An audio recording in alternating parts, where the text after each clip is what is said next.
Is that okay with the sound and everything? Yeah. Yeah. Okay. So we had an introduction on micro scale engineering, on process intensification in the morning. So the second lecture now is going full speed to talk about two-phase flows and flow patterns in small channels. So the whole idea, as said with the slide I showed you about the program structure, is that we'll talk about the hydrodynamics first of all, and the effects of properties of channel sizes and wattability, and then we'll go to actually looking at applications like separations or reactions in the small channels and scale out. So the hydrodynamics, the first part of the hydrodynamics, we talk about two-phase flows in small channels. And very quickly, to just set the scene as well, multi-phase flows can involve 2 or 3 phases. What I will say from now is that we are looking, what I will show you here is referring to 2 phases, liquid-liquid or gas-liquid. We'll start with some reference to gas-liquid and then move to liquid-liquid. And there won't be any reference to solids. So just bear that in mind when we go through this presentation. So yeah, but you know, many processes in large and small scale systems involve 2 or 3 phases. And when we have more than 2 phases, more than 1 phase in channels or in process units, then we can have different flow patterns, flow configurations, which we call flow patterns. And as I said, I will start with some work on gas liquid flows, and then we will move to liquid ones.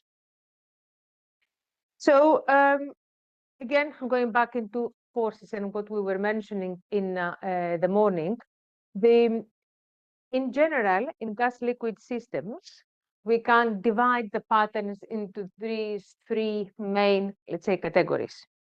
This is a what we call a flow pattern map, where we try to show in which areas the different patterns appear.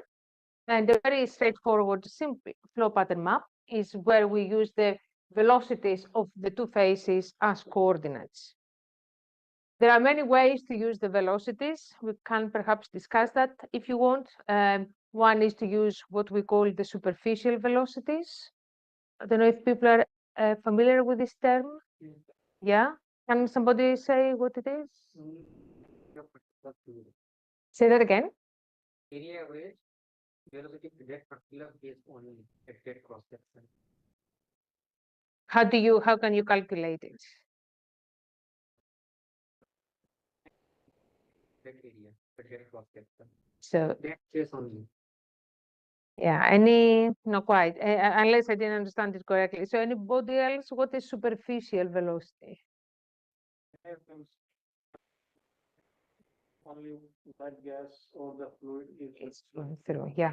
So it's basically volume rate, flow rate of this phase divided by the whole area of the channel. Yeah, so this is superficial. So it's not the actual velocity. If we knew the actual area that our phase occupies and we divided the flow rate with that particular area, then we would have the actual velocity. Very often in multi-phase systems, it's very difficult to know in situ what is the actual area occupied by a phase. And that's why superficial velocities are used.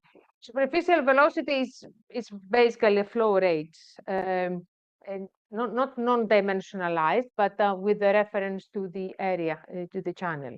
It is applied. So in this, let's say, flow pattern map, we have the flow patterns that are surface tension dominated at lower velocities. Then there is some transitional patterns. I'll come back to this. And then there is the patterns that are dominated by inertia. And this is the annular flows and the dispersed flows. So when we have very high gas velocity, then the annular flow forms that there is, you know, an annulus, a core of gas with a film around it. And when we have also quite a lot of liquid, then we go into dispersed flows. And the surface tension dominated ones are the Taylor flow, yeah, that we will talk a lot more about it. I have some images as well. And the bubble flow, when we have a lot of a small amount of gas, but a lot of liquid. And what I mentioned here in this transitional is that all these transitional patterns usually occur in the boundaries between the main flow patterns. And when the flow has characteristics of both types of patterns.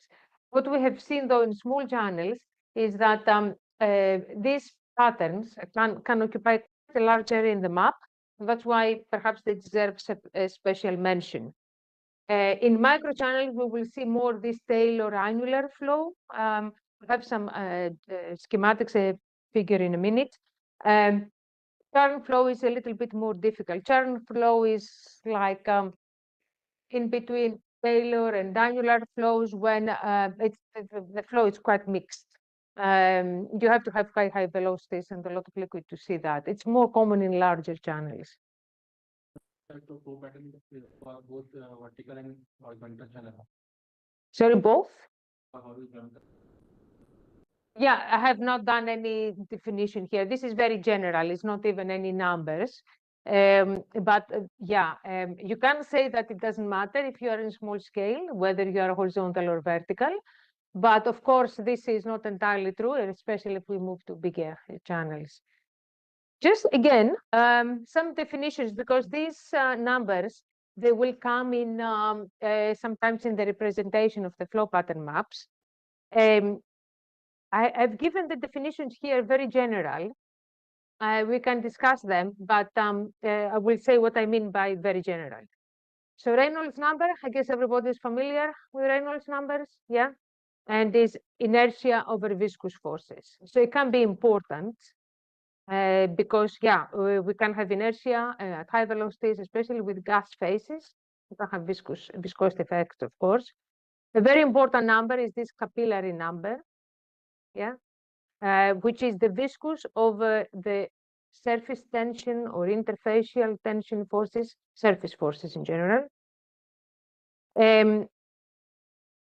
The bond number, we just saw it before. Yeah, I mentioned it here. It's the effect of gravity effectively over the surface tension forces. And then there is this Weber number that, yeah, you can obtain it from combining, let's say, different types of numbers as well. But so this is a mistake here. So this should be inertia over viscous force. I'll correct that. So you can say that these numbers are equivalent if people have worked with dispersed flows. When our flow rates are low, the capillary number is more important because viscous effects are more important. When the flow rates increase, then the inertial forces become more important. So the Weber number takes over. Some correlations for predicting drop sizes actually in dispersed systems have either the capillary or the Weber number. Usually in stirred vessels, the Weber number comes in, but of course, if we have a high viscosity, the capillary number can be important as well. So these are alternative numbers people have used to also represent flow pattern maps. And what I said here is that this is just general definitions, is that all these numbers are very well defined. Of course, when we have a single phase, it's very easy to say what is the Reynolds number. But when we start dealing with more than one phases, there is always some sort of, we have to define how exactly we calculate these numbers. Because we could have a Reynolds number based on one phase or on the other phase, based on the actual velocity or the superficial velocity or the mixture velocity. And the same applies with all those. Okay, surface tension. I added gamma here as interfacial tension because we are going to talk a lot more about liquid-liquid systems. But is again, the conventions can be, the symbols can be, you can find both of them in the literature. I tend to use sigma for surface tension, gamma for interfacial tension, if they both need to be used in the same paper, let's say. But you can find both these symbols. So yeah, and the same, of course, with all these numbers, apart from this one here, that you have to decide or you have to tell us how you have calculated your number. And when you go to two-phase flow papers in microchannels or in large channels, it's good to pay attention to how exactly they have calculated the Reynolds number, because the definitions can vary. Not the definitions, the way they implement the especially these parameters, the velocity, and sometimes maybe the characteristic diameter here. And with capillary numbers as well. And again, if you have two faces, you can define them either from one or from the other, or from both, give them both. Yeah? What the effect of the surface of the material? It's usually, yeah, very good point. I think there would be the whole lecture on that. We don't have it on dimensionless numbers. No, have an impact on these values, or they are independent? No, here these are calculated independently. There is nothing to give you contact angle, for example. Yeah, So that- yeah. Okay, some flow patterns here, and I have used a lot of results from literature in this point. I hope you can see them well. So just what we mean with the various patterns, you may have come across them. This is bubbly flow. This is Taylor flow, and actually give you the difference. The Taylor flow, when we have gas liquid, it could have bubbles and drains. In liquid, they're more clean, let's say. Taylor annular flow, if you can see this, that's what is called Taylor annular. You actually have like a bubble, then like an annular, and then a bubble and continues. That's why even though it's a transition a regime in between two regimes, it can survive for a large area of the map. And then annular flow, you can't really see it very easily here, but there is a film and the main core annulus. And there is a dispersed flow that perhaps from visual observations, we cannot see much. And what I wanted to now show you is that there are a lot of references here. It's worth checking them. A lot of things play a role on what is this, what flow patterns will form under different conditions. And coming back to your question, actually, is that in this case, just by treating the tube in that, so here it was not very well treated or not treated, so there might have been some impurities. Here it was the quartz tube was cleaned very well with ultrasound in a pool of pure water with ethanol and acid, and they did manage actually to affect to have an effect on the flow patterns with this carefully treated tube. You see here, we avoid having the formation of these little bubbles. The shapes are more clean, especially in the case when we had these smaller bubbles. So definitely wall effects are important. And what I will show you now is some different attempts to have flow pattern maps. I would say flow pattern maps, pressure drop in two-phase flows is like a holy grail. A lot of people are trying to they do experiments. This applies also to large-scale flows if people come from this background. They try to put their observations in a map, and but this is true for this particular system, either tube size, material, fluid properties, even inlet conditions. And of course, what we all want is to have a generalized way to predict the flow pattern transitions. Because depending on which regime we are, the mass transfer will be different, the pressure drop will be different, whatever other properties we want will be different. So to be able to predict the transition lines is a very important thing. How easy it is that though? Not very easy. So I have here shown you a few cases where people have kind of tried to do that. So this work here tried for a large range of tube sizes, which are quite small actually, and that was for gas liquid flows as well. And you remember we said that perhaps this size we can still consider the effect of gravity not so important. These are the transition lines for horizontal, the solid lines, and for vertical flows. I won't go into the details. There is a lot of work discussed in the papers. Why is that happening? What I wanted to show you is that indeed there is difference. Okay. So, and this is the, let's say, straightforward flow pattern map where we have the superficial gas and the superficial liquid velocities. And this paper, a very nice paper by Coleman and Garimella, what they try to do is to explore the effect of the channel size on the flow patterns. These are all this is in a way scale up. When we do scale up, that's what we want to do, to change the channel size and still be able to predict what will happen. And so they had some main effects they saw is that by decreasing the channel size, the stratified flow was suppressed because interfacial phenomena take over, and we basically in very small channels, it's very difficult to get stratified flows. And they observed a larger area of Taylor flow, which when we go to talk about mass transfer later on, it's kind of beneficial for us. Again, a lot of different tubes, they went from 1 to 5.5 millimeters. And you can see, okay, the regimes appeared in the right area of the map, let's say, but you could have, this is the big tube, and this is the smaller one. You can see in the transition lines, there are a lot of differences. Something we did a few years ago with the students is that we tried to, and we published this work, is to see if by using predictions by some researchers, we used here the what Hassan and Tal suggested, could we actually, some people had done the work and they said these are the ways to calculate the transitions between regimes.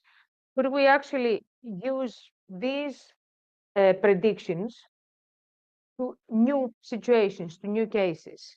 And we use them against results from two other researchers, one at a small tube, 250 microns, and the other at a larger tube of 2 millimeters. And what we did is that we represented the main flow patterns that we can see in gas liquid flows. The Taylor flow, which is the T, the angular, which is the A, wavy, so there might have been some stratification in some cases, wavy stratified flow, double flow, and this churn flow, which as you can see appears at very, very high velocities. And you see here how good or bad the predictions were. Again, there is a good discussion why that happens. But having a simpler, let's say, system of coordinates here, the superficial velocities, and using these, what Hassan suggested, we see that, actually Hassan had only one transition line between Taylor and annular flow, while we also pick up this different regime, the Taylor annular. And the predictions here are not terribly good. And we did the same with two other of the predicted, let's say, transitions by Akbar and Wellesley and von Rohr. And they suggested in their predictions flow pattern maps that were using the Weber numbers and the Reynolds numbers. So different ways to try to do that. People try by using the dimensionless numbers to see if they can actually make all these lines collapse, which is what you want for prediction. To have all your prediction lines for whatever appropriate system of coordinates fall at the same location, because this means it's a good predictive tool. And you can see here that, again, in some cases, the prediction is not too bad. In this case here, they also had this difference between Taylor and Taylor annular flows, but some other areas are not predicted very well. And this is an even more complex system proposition. It includes both Reynolds and Weber numbers, while this is just a Weber number. And again, you see it's less lines, but okay, we see how well they do. So the outcome of all this is that there's still work to be done. Just generally for flow pattern transitions, it does look it doesn't look possible that all flow pattern transitions can be predicted by using the same dimensionless numbers, because it's different phenomena that expressed is that are responsible for this. Not for all flow patterns. So what I was saying is that it's probably as a step further. So this is one level. Let's try to do some flow dimensionless numbers or even simpler coordinates, and we predict everything. It's simple, it's easy to use. But the next level is to try to go back to physics in a way and to see what is responsible for this transition from one pattern to the other. So if you are, for example, either in a core flow, core annular flow, or in they might have instabilities that cause this change to Taylor flow, or in stratified flows that there is a lot of work in large scale channels. There is a lot of work on instabilities that induce, they start this transition to another pattern. So this is the next step, let's say, or then it's CFD simulations. But at the moment in small channels, we are more or less here. Yeah. Say if we obtain the flow regime, flow pattern for say horizontal, while it is maintained, if we change the orientation, would it change, shift to the another type? Or need to obtain it entirely in the horizontal? So if gravity is not important, it should not. What I was also going to mention is that in a lot of in large scale systems, it's not considered so much, although it does matter. In small scale systems, it's even more important is the inlet conditions, the effect of inlet conditions. So all of these studies here, they don't use identical inlet conditions. And the inlet might play a role. So when you change orientation, apart from gravity coming in and certain symmetry in the flow, it could also be the way your inlet conditions are changing. So I would say you can assume if gravity bond number is low, should not play a role. It should be the same. So if you have Taylor flow in horizontal, it should be Taylor in vertical. But if you're very skeptical, you need to check that. Yeah. So, but if the inlet conditions in horizontal and vertical can be different to obtain this, then how can actually we compare this part? You compare, because nobody mentions, it's very difficult to find in literature exact details of the inlet conditions. It's just that it's also something worth considering. Yeah, if you can, it's an extra, let's say, uncertainty. Yeah, and in a way, maybe if we want to discuss that towards the end of the course, we can discuss the effect of uncertainty. That there can be predictions by incorporating a certain degree of uncertainty to what we can predict.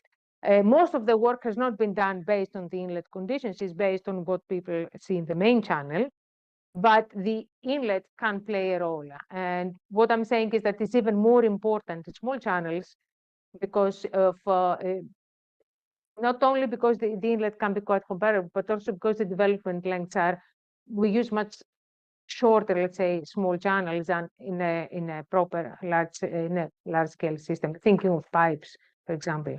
So this is, if people are interested in doing work, this is an area that people could do a lot more work. So it's always worth having it in mind.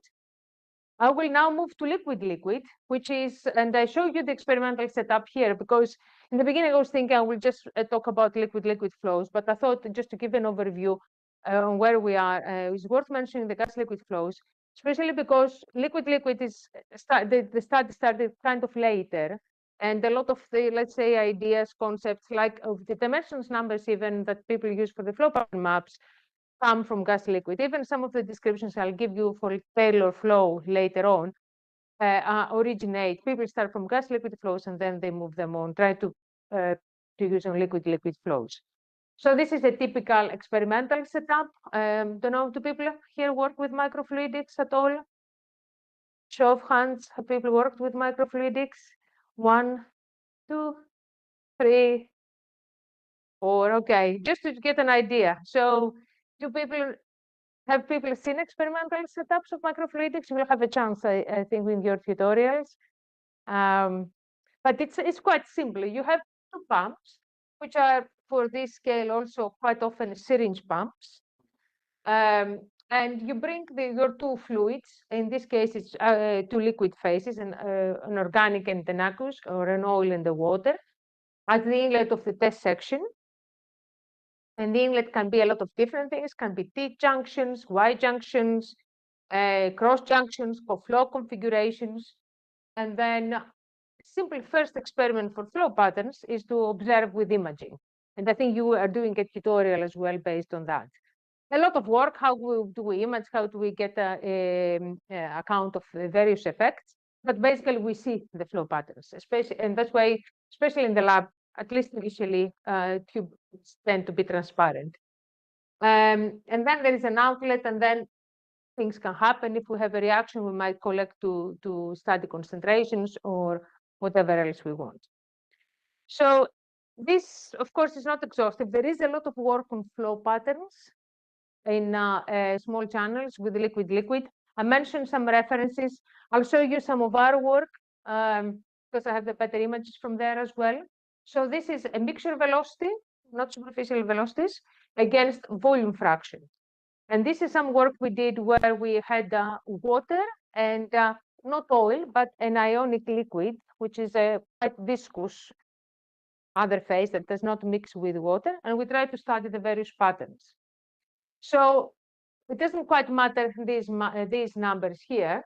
I just want to show you the different patterns you can get. And the very common one is this plug flow. I have another better photograph image of this here because we're going to talk a bit more about it. It appears in a large region of the map. And depending on what is the relative fraction of the one of the other phase, we can have annular flow, and the annular flow tends in liquid-liquid not to be this nice straight one with a straight interface that you get in gas liquid. It's more often more possible to see this sort of very some waving, some undulations on the surface. So this goes closer to this transitional flow as well. And the irregular here means, this is the other thing you might see in macrochannels, that your plug flows are well established. Once you get to these regions here, you might see one pattern for a long time, and then that changes to the other pattern. So this is what irregular or transitional means here. We might have a nice annular flow, and then we might see some plug, or the annulus is interrupted and then starts again. And then at at this, when we have high volume fractions, in this case of the ionic liquid, we see these drop flows.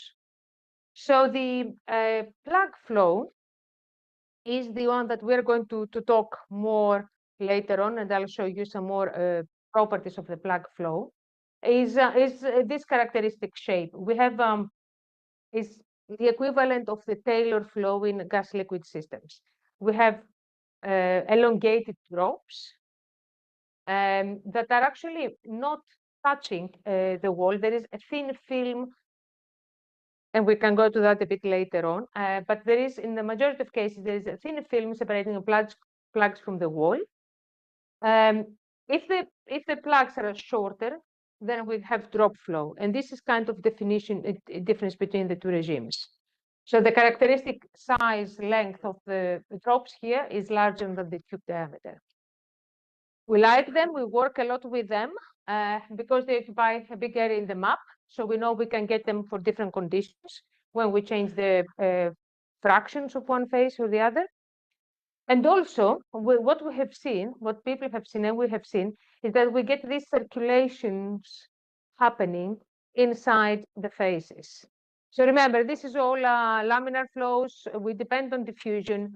So basically, these circulations break the thickness, because now we don't have to diffuse from here to here, let's say, but we have broken it into smaller regions. The same here and here. Is just a motion of mixing, or is there direction also? Okay, that's a good question. So how do we obtain these circulation patterns?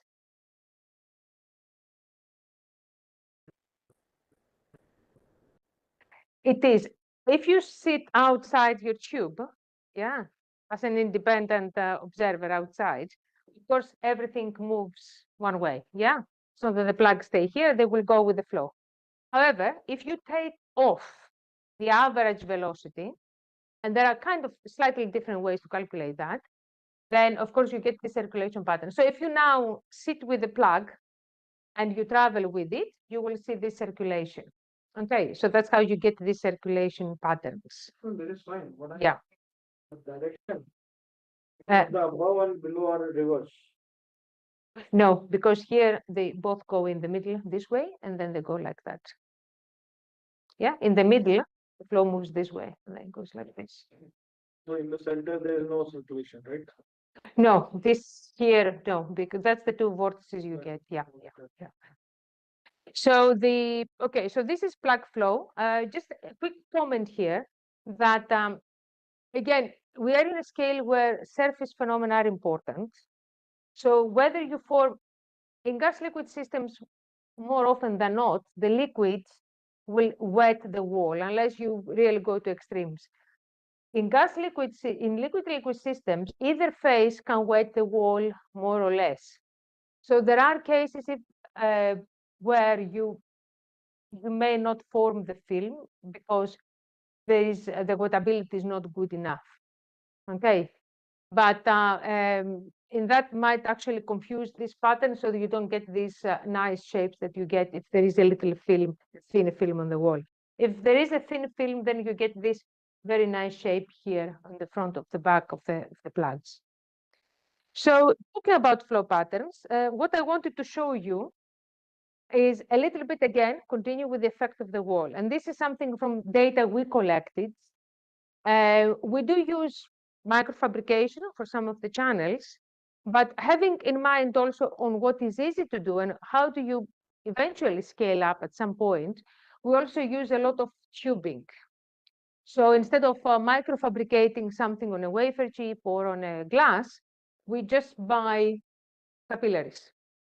Yeah, so a lot of the results I'll show you are from capillaries. All the work, the microchannels are capillaries.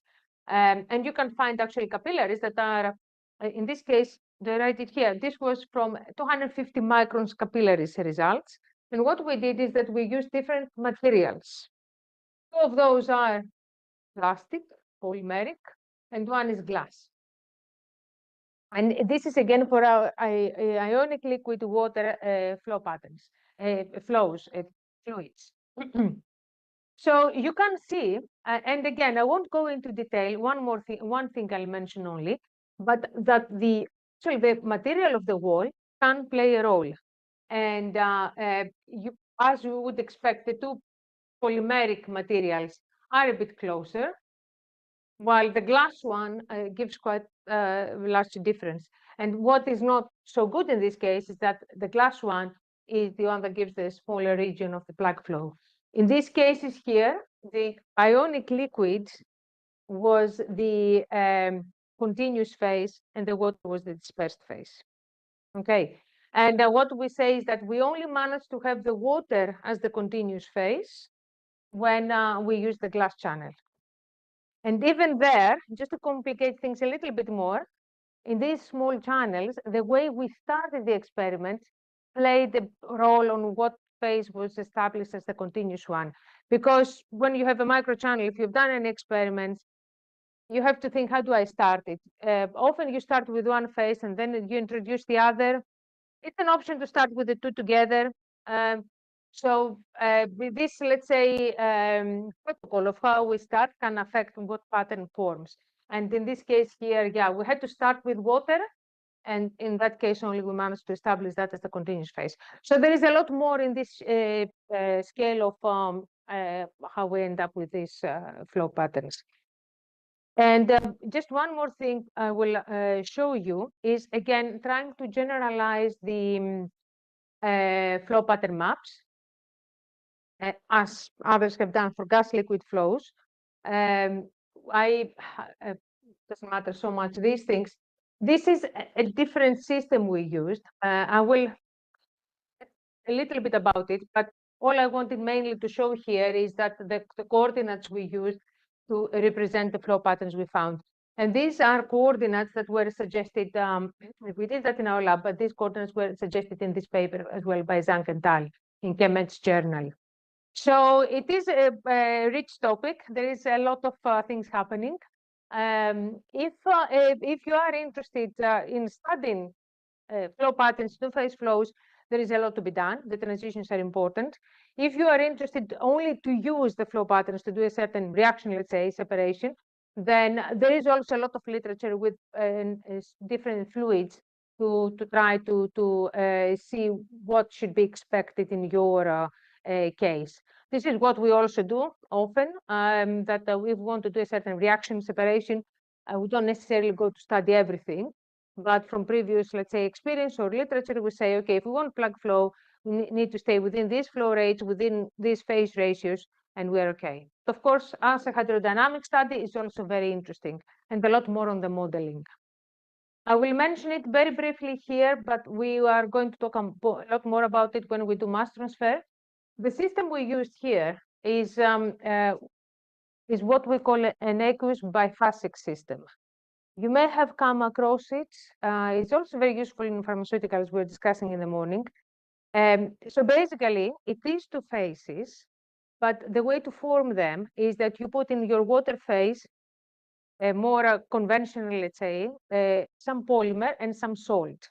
And above certain concentrations, this one phase separates into two and forms what we call an aqueous biphasic system. Both phases are mainly water, which is very good from environmental sustainability point of view. We don't have organic solvents. But of course, you have to play with the concentrations of the polymers and the salts. What we used in this case, since we are working a lot with ionic liquids, is that we use not a polymer, but ionic liquid instead of the polymer. And we managed to get again these two phases. You see here a nice plug flow.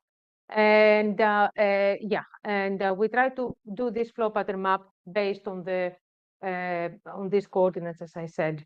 And basically what we have is this region here, which is mainly where interfacial tension forces dominate.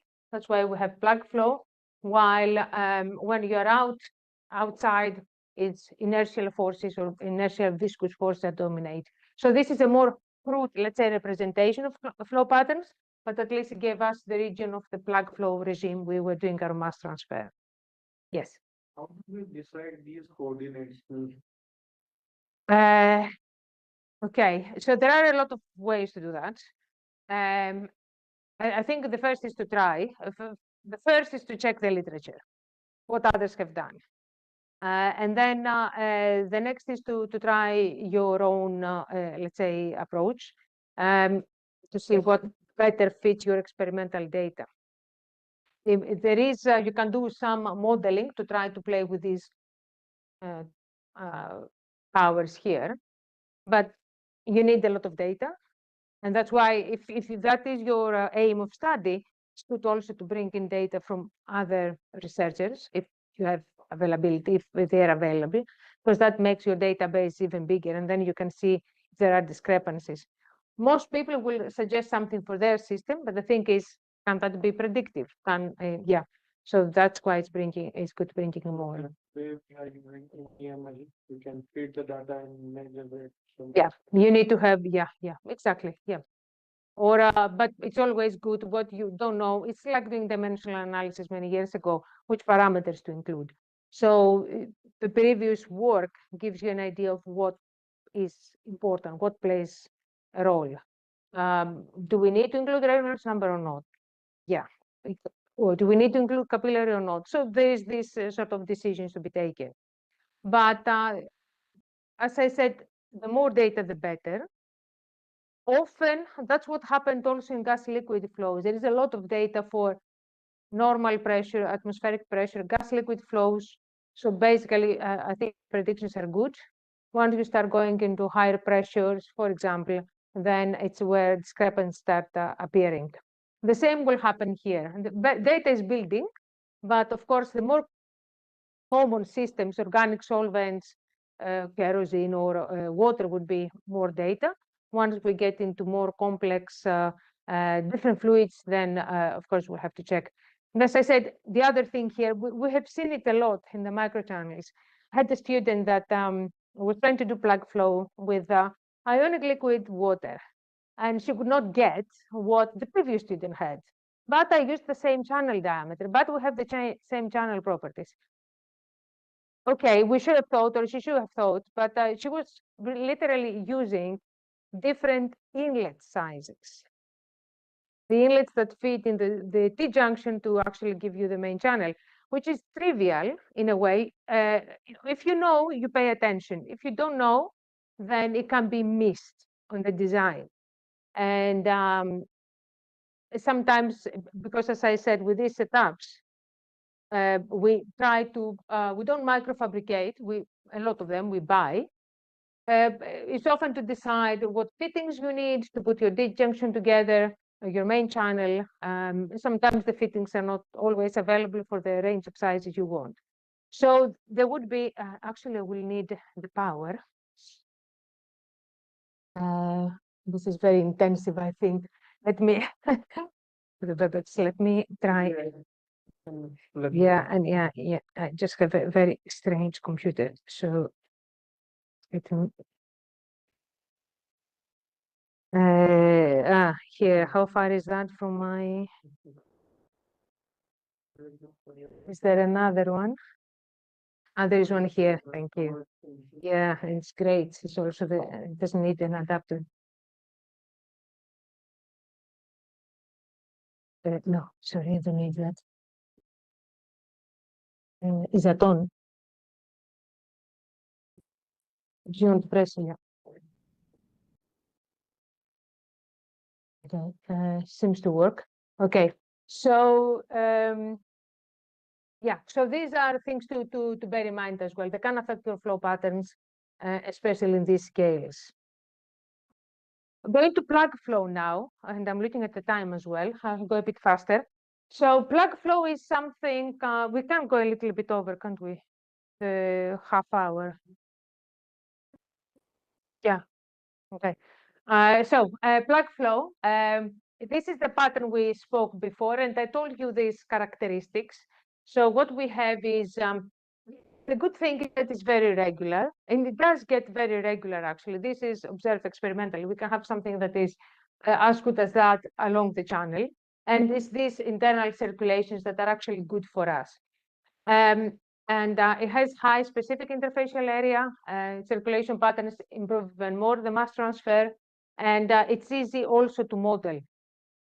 And yeah, some results with this one, as we increase the mixture velocity, we see our plugs get shorter. So what I will show you is a summary of results that are available when we have plug flow. For mass transfer applications, we need to know the interfacial area. And the interfacial area depends on the size of the plugs and the film thickness. Yeah, depends on this here and how long this is. So the size of the plugs is the one parameter that is the more difficult to predict. There are quite a few works out in the literature. Just copy paste the table here. You can find the references. We can say that this is the general equation that actually represents them. If people have worked with Taylor bubbles, you might remember there was a paper by Gerstecki or a couple of papers that basically said that the size of the Taylor bubbles depends on the ratio of the flow rates plus something. It's an equivalent type of equation, a little bit more complex. And what we try to do is to use what was available and to put in one equation, and the parameters take these values, Gerstecki is here as well, depending for the different investigators. So plug length is an issue. And as I said, if you use a slightly different tubing to introduce your flows, you may end up with different plug sizes. So we can discuss that a lot more in the end. Let me go through my slides first. The next thing we might want to consider is the interfacial area. And the interfacial area is, there are many ways to do that. One is if you have images, you can read your images. We tend to assume that is the flow is axisymmetric. Simpler ways to do this is to assume that the plug has a certain shape, which is a cylindrical body with a half circle with circular ends, and based on that to calculate the interfacial area. And I have a way to do that here that takes into account the tube size. Yeah, this should be capital D. I can correct that hopefully. And yeah, the film thickness. So this is simply geometry. You can say that, okay, the main body of the plug is a cylinder. I know the area, and this is spherical caps, and I know the area, and I can calculate an overall interfacial area, which is fine. The one thing and that can give you now the specific area of the plug, which is the plug surface area of the volume of this, let's say, part of the plug flow. This is called the unit cell often. So one plug and one slug, because it's repeated, it's called unit cell. What is in all these cases important is this film thickness. And you might have seen a lot more work on film thickness. And there, the theory seems to be a little bit more settled. It is good to have the correlations, because even if you can get, let's say, experimentally, the length of the plugs, it might be quite tricky to get the film thickness. In some cases, the film thickness is very thin, and these are just images. But if the flow rate was a little bit less, the film thickness would be much smaller. It would be very difficult to get from imaging. You will need really to push your system, maybe to have much refractive index fluids, to add some dye, to do a lot to actually get very small thicknesses. So to have correlations is actually good. So there are a lot of correlations. And again, that's why I mentioned the gas liquid flows, because up to here, the correlations come from gas liquid systems. It's a small history, you may have come across all of them. So you have some film thickness, Fairbrother and Stubbs had some, Taylor suggested a correlation, Brotherton developed it Analytica, another correlation. While the capillary numbers are small, then just the effect of capillary number seems to be all right. Basilius and Kerr later on found that higher flow rates, these type of correlations were not enough, so they suggested this type of correlation. Even later, and I mention it here, there are others in between. This one by Maggiola and Ian in 2015 was developed for liquid-liquid systems, and that's why I give it to you here. And this is the correlation that contains both the capillary and the Weber number, or if you want to manipulate it, the capillary and the Reynolds number in this way. And by giving it in this way, we show explicitly the effect of the velocity, because the velocity is cancelled out here, so it's only included here. So there is a lot of discussion on the film thickness. Even the Bretherton's equation, for example, a correlation that was developed analytically, and it was true for very small capillary numbers. What people found experimentally is that actually it did better when we were at higher capillary numbers rather than at the lower ones. And that's because contains capillary number, contains surface tension. And the assumption was that surface tension was very easily affected by impurities and whatever else might happen at the interface. But there are correlations, and when we want to use them for calculating the interfacial area of a plug, we can use one of them. So we've done that in some work. It is a suggestion. The plug length is the one that might have the biggest uncertainty. So unless you have your own plug length data, and you want to use the literature ones, if you want to use literature ones, the uncertainty is can be large. However, for the film thickness, we are a little bit more certain, and especially if you go to use something a little more specific, like for a liquid case or the right range of the capillary numbers, which means that if you have a film thickness and some plug length from somewhere, other experimental correlations, you can calculate the interfacial area with these assumptions that you have cylindrical body and circular ends. Okay, just to show you some results now very quickly. This is again from the aqueous biphasic systems. We try to mention film thickness. This is delta. Dimensionless film thickness against the capillary number. And again, as I said, there is a lot of correlations. The Bretherton one didn't do very well. We found better agreement with we also proposed a correlation based on our data, but actually this Maggiola correlation was not too bad from the liquid-liquid systems. And there were two, Maggiola suggested two correlations. Oh, the correlation was applied to 0.5 and 0.8 millimeters. And yeah, the results are not bad.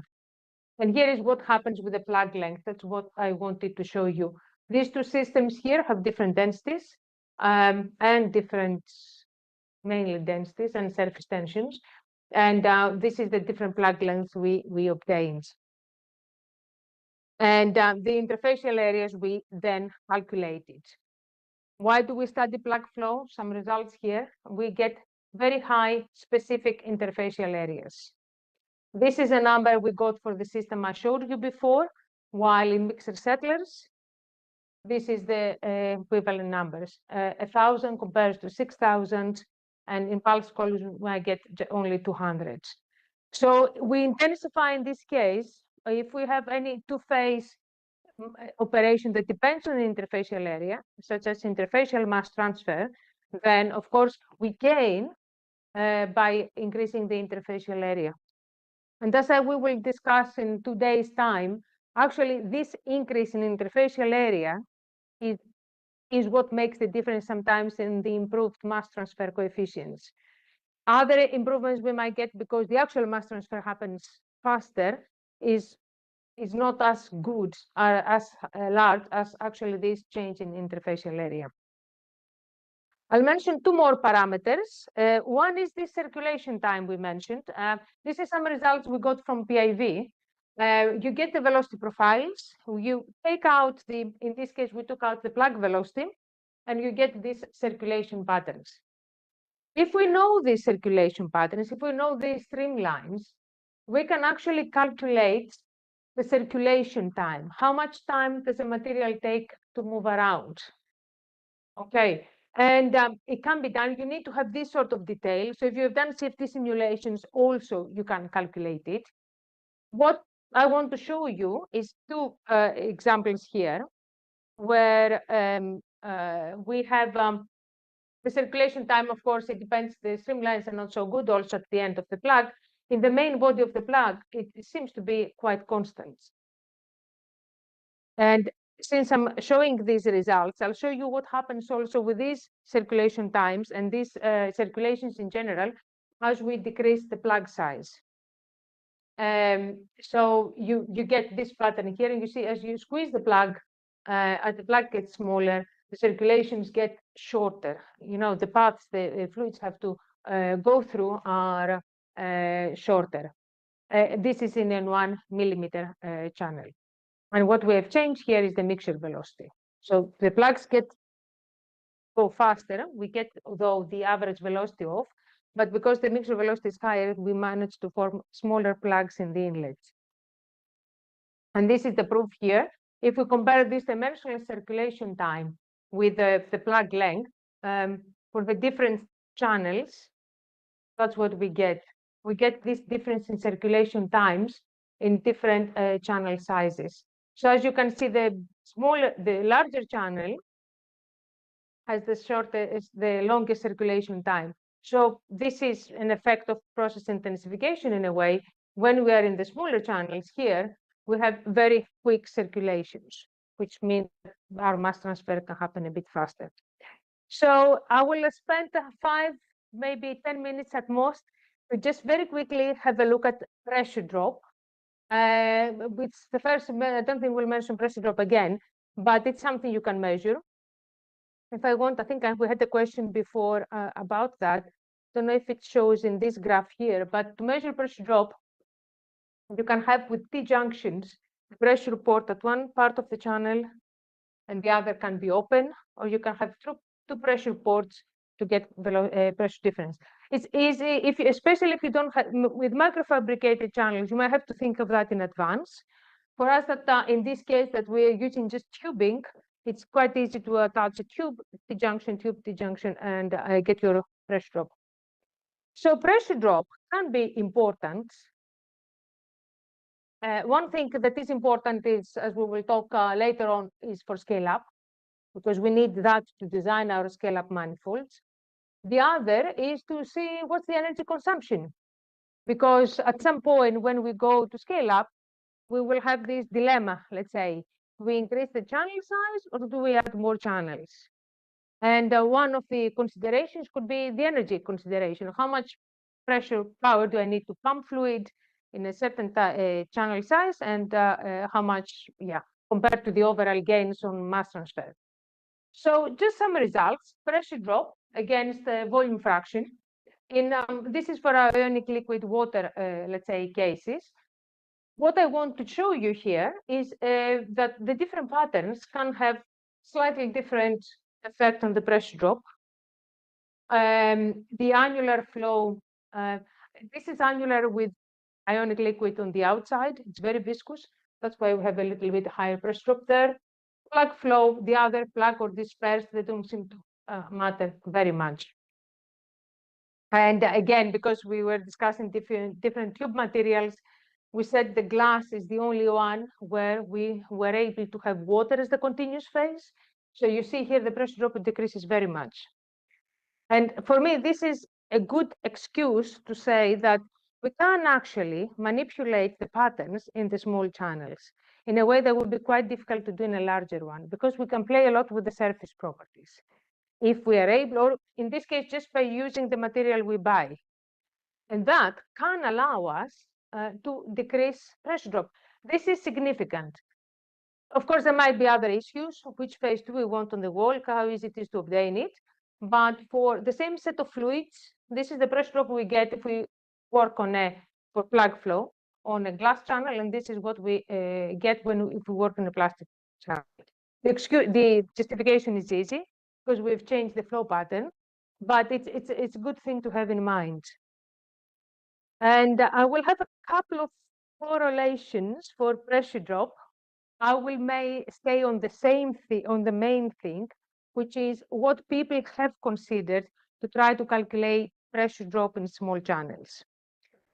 How many of you have done any work on multi-phase flows in general? Okay, good. In large channels, small channels? Okay. Okay, yeah. Are you at all aware of pressure drop correlations or? In large channels, there is one holy grail is the flow patterns, the other is the pressure drop. Think of all the big pipelines people wanted to do design some years ago to move oil, gas, all these things. Pressure drop is essential. So it is very important. So there are a lot of ways to try to calculate pressure drop into phase flows, starting from empirical, and some more semi-empirical or very simple, let's say, analytical ones. I don't have it here, but maybe I should have said it. In liquid flows, in most cases, we are dealing with water and some solvent whose properties are not that different. It's not like having a gas and a liquid. So these pressure drop correlations that assume average properties of the phases are very quick and they're not bad. This is if you want to do a quick calculation, just use what we call in two-phase flows, the homogeneous model, where you average the properties, total flow rate, and you can find a decent pressure drop answer. If you want to go deeper, as people would like to understand what happens, is then you try to develop correlations that take the particularities of the flow pattern into account. So in plug flow, what people have tried to do, and there is a nice work by Jovanovic on that, is that they tried to think, what is the plug flow? How does it look like? Let me go back to a shape. So a plug flow, this is what we call a unit cell, the continuous phase and the plug, and then next to it there will be the same one. They said the pressure drop will come from the continuous phase and from the dispersed phase. The continuous phase will be frictional pressure drop, and because we are in small low velocities, the Hagen-Poiseuille equation in circular channels is good. In non-circular channels, there would be the equivalent one, but it's basically pressure drop correlations for laminar flow. In this part here is where the bigger debate comes in, and people say that we have to have a frictional part and a part that takes into account the fact that we have a circular bubble, the Laplace, we have to take into account the interfacial forces. So they split this part here into frictional pressure drop and an interfacial, let's say, pressure drop or a Laplace pressure drop. And if I go back to here, this is what we have.